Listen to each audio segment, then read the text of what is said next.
Diễm xin chào cô chú, anh chị, các bạn và các em. Hôm nay Diễm chia sẻ cách làm món chà bông Đài Loan.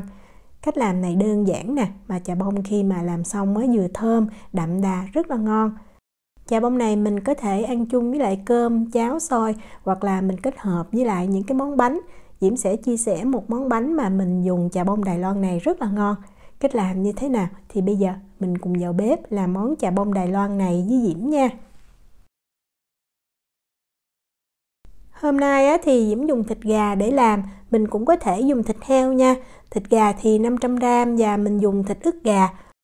Còn nếu mà thịt heo thì mình chọn thịt đùi hoặc mình lựa cái miếng thịt mà có cái thớ thịt nó dài thì khi mà mình xé mới dễ dàng, chà bông nó mới ngon. Thịt mình thấy nếu có những cái phần gân hay mỡ thì mình nên lạng bỏ đi ha. Để cho thịt được thơm thì bây giờ mình đi chuẩn bị thêm một vài nguyên liệu. Đầu tiên thì Diễm có 50g hành lá là 2 nhánh hành như vậy, nếu mà mình không có cân. Mình cắt ra thành từng khúc ha. Tiếp theo Diễm có 20g hành tím. Hành tím thì mình chỉ cần cắt đôi ra như vậy thôi. Rồi mình lấy một cái nồi nha. Mình sẽ cho hành lá nè, hành tím vào trong nồi, mình để ở bên dưới.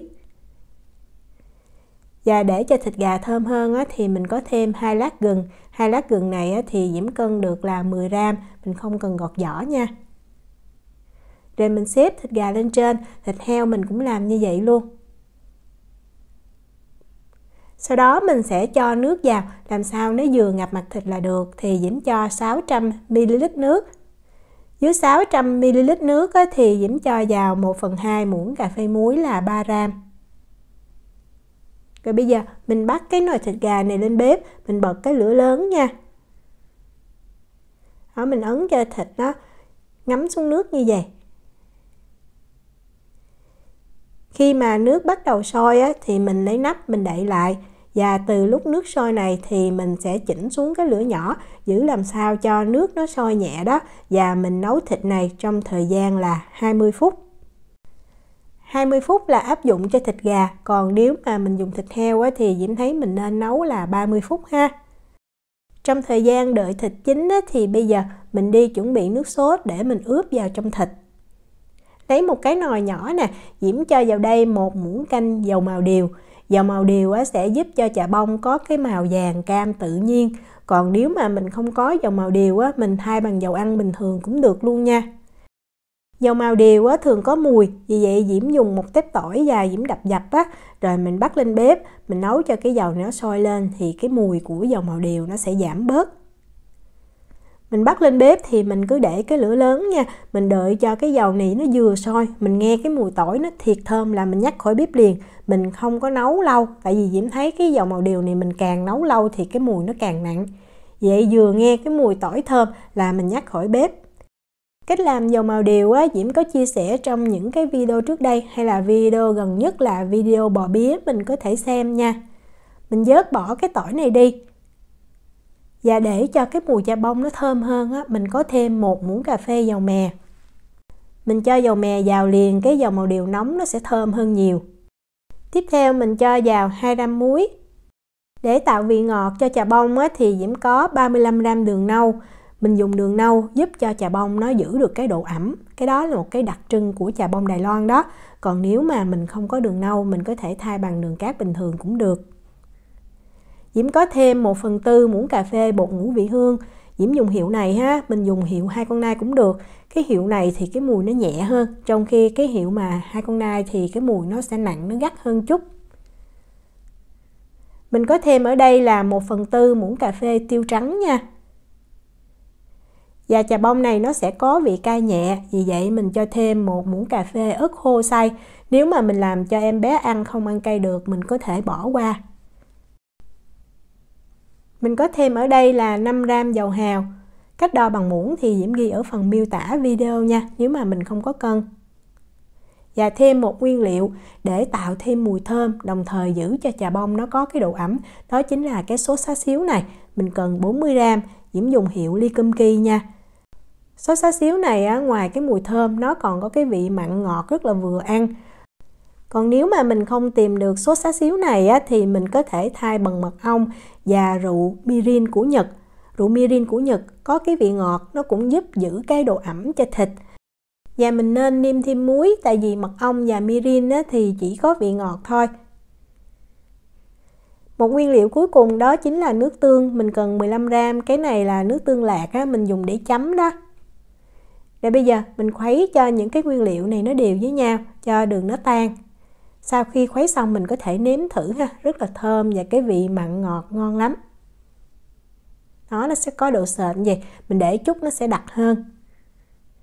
Khi mà mình luộc thịt thì sau khi mình luộc khoảng được 5 cho tới 10 phút mình nên mở nắp ra và mình trở thịt, như vậy giúp cho thịt chín đều hơn. Nếu mà mình dùng thịt heo thì mình cũng cắt thịt heo ra như vậy ha, cho thịt nó nhanh chín.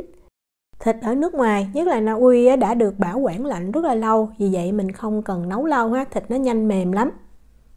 Đó, sau 20 phút thì mình nhắc khỏi bếp và mình chuẩn bị sẵn một cái thau nước lạnh sạch và mình cho thịt vào. Mình ngâm và mình vớt ra liền không có ngâm lâu. Mình ngâm qua nhanh như vậy giúp cho thịt nó săn lại, khi mà mình đập thịt thịt nó không có bị nát. Nhất là mình mua thịt ở nước ngoài đó, thịt nó không phải là thịt thiệt là tươi. Và vớt ra khỏi nước lạnh rồi thì mình lấy thịt mình đập liền ha, Diễm cho vào cái túi như vậy và Diễm dùng cái búa dần thịt đó, mình dần sơ cho thịt nó dẹp xuống như vậy, cái thớ thịt nó tơi ra để mình xé được nhanh và dễ hơn. Đó, mình thấy mình nấu vừa đủ thôi, đừng có nấu lâu quá là cái thịt này nó bị nát liền. Sau khi đập thịt xong thì mình mang thịt mình đi xé liền, như vậy mình dễ dàng để xé thịt hơn, thịt nó không có bị khô. Những cái miếng thịt mà chưa xé thì mình nên đậy kín lại giúp thịt giữ cái độ ẩm nha. Đừng có xé nhỏ quá ha, Diễm thấy xé như vậy hoặc to hơn chút cũng được. Mình xé nhỏ thì lúc mà mình làm nhất là thịt đã được bảo quản lạnh rồi thì nó rất là dễ bị nát. Mình lấy cái nước luộc thịt 1 muỗng canh, mình cho vào trong cái nước sốt như vậy để nước sốt nó loãng ra hơn, nó dễ thấm vào trong thịt hơn. Cái nước luộc gà này mình có thể mình nấu mì đồ ăn cũng rất là ngon nha. Sau khi khuấy đều rồi thì mình cho hết cái phần nước sốt này vào trong gà mình đã xé.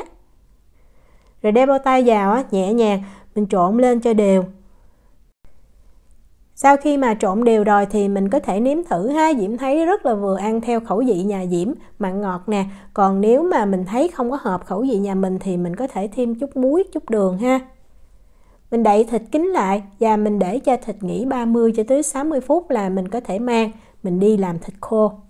Hôm nay Diễm chia sẻ cách làm thịt khô bằng nồi chiên không dầu rất là tiện, đỡ mất thời gian mình đứng mình tao thịt trên bếp Với lượng thịt 500g này thì Diễm cho hết vào trong cái nồi chiên không dầu luôn. Mình trải thịt ra đều như vậy ha. Còn nếu mà mình không có nồi chiên không dầu thì mình cứ cho thịt vào trong một cái chảo đó, rồi mình bắt lên bếp, mình giữ cái lửa trung bình và mình đảo thịt thôi. Mình sẽ sấy thịt ở nồi chiên không dầu này, nhiệt độ là 70 độ C nha, trong thời gian là 15 phút. Sau khi thịt sấy được 15 phút ở nhiệt độ là 70 độ C rồi thì mình mở ra và mình đảo thịt, như vậy giúp cho thịt nó khô được đều hơn. Rồi mình tiếp tục mình sấy thêm ở nhiệt độ là 70 độ C thêm 15 phút nữa là Diễm thấy được, tức là tổng cộng là 30 phút ha. Nhiệt độ là 70 độ C. Mình đừng có sấy lâu quá, tại vì Diễm thấy nếu mà mình sấy khô quá, nhất là dùng nồi chiên không dầu thì thịt nó khô, nó cứng, mình không có xé nó tơi ra được. Sau thời gian 30 phút thì thịt nó chưa có khô hẳn đâu. Nhưng mà Diễm thấy mình sấy 30 phút thôi, rồi mình đợi khoảng 1 tiếng. Lúc đó mình mang thịt mình tơi ra thì thịt nó tơi được dễ dàng hơn và tiết kiệm điện nữa, không có cần mình sấy lâu. Đó, cái này là Diễm đã để nguội được 30 phút rồi nè. Mình có thể dùng máy đánh trứng đó để mình đánh cho chà bông tơi ra như trong video chà bông gà Diễm đã chia sẻ rồi. Hoặc dùng cái muỗng múc cơm nó nhám nhám như vậy nè, mình chà sơ cho nó tơi ra thôi. Rồi sang ngày hôm sau đó mình chà thêm và mình xé thì cái sợi nó sẽ đẹp hơn là mình làm liền ngay bây giờ. Vì đây là thịt đã được bảo quản lạnh, vì vậy nó rất là dễ bị nát. Diễm có 2 chén chà bông này để mình dễ so sánh. Chén chà bông bên phải thì mình thấy nó còn cái sợi dài, trong khi cái chén bên trái này thì giống như nó nhuyễn, nó bột hơn. Do Diễm dùng là thịt đã giữ đông lạnh vì vậy mình làm phải rất là cẩn thận. Đó, nếu mà mình tơi thiệt là nhiều thì chà bông nó rất là dễ bị nát như vậy. Nhưng mà như vậy Diễm thấy cũng ngon, tại vì mình có thể cho lên cháo hoặc là trên cơm, trên xôi cũng được. Nhưng nếu mà mình làm bánh như là công thức bánh Diễm sẽ chia sẻ đó, thì mình nên giữ chà bông có cái sợi dài, khi mà mình ăn trúng cái sợi thịt nó sẽ ngon hơn. Thì như Diễm nói đó, chà bông sau khi mà sấy xong mình nên để nguội khoảng chừng 30 cho tới 60 phút, rồi mình dùng cái với lòng của máy đánh trứng á, mình đánh nhẹ chừng 45 giây thôi, rồi mình để sang ngày hôm sau mình tơi thêm thì chà bông nó sẽ giữ được sợi như vậy. Diễm chúc cô chú, anh chị, các bạn và các em thành công với lại món chà bông Đài Loan này. Hẹn gặp lại trong video tiếp theo, Diễm sẽ chia sẻ một món bánh với món chà bông Đài Loan này nha.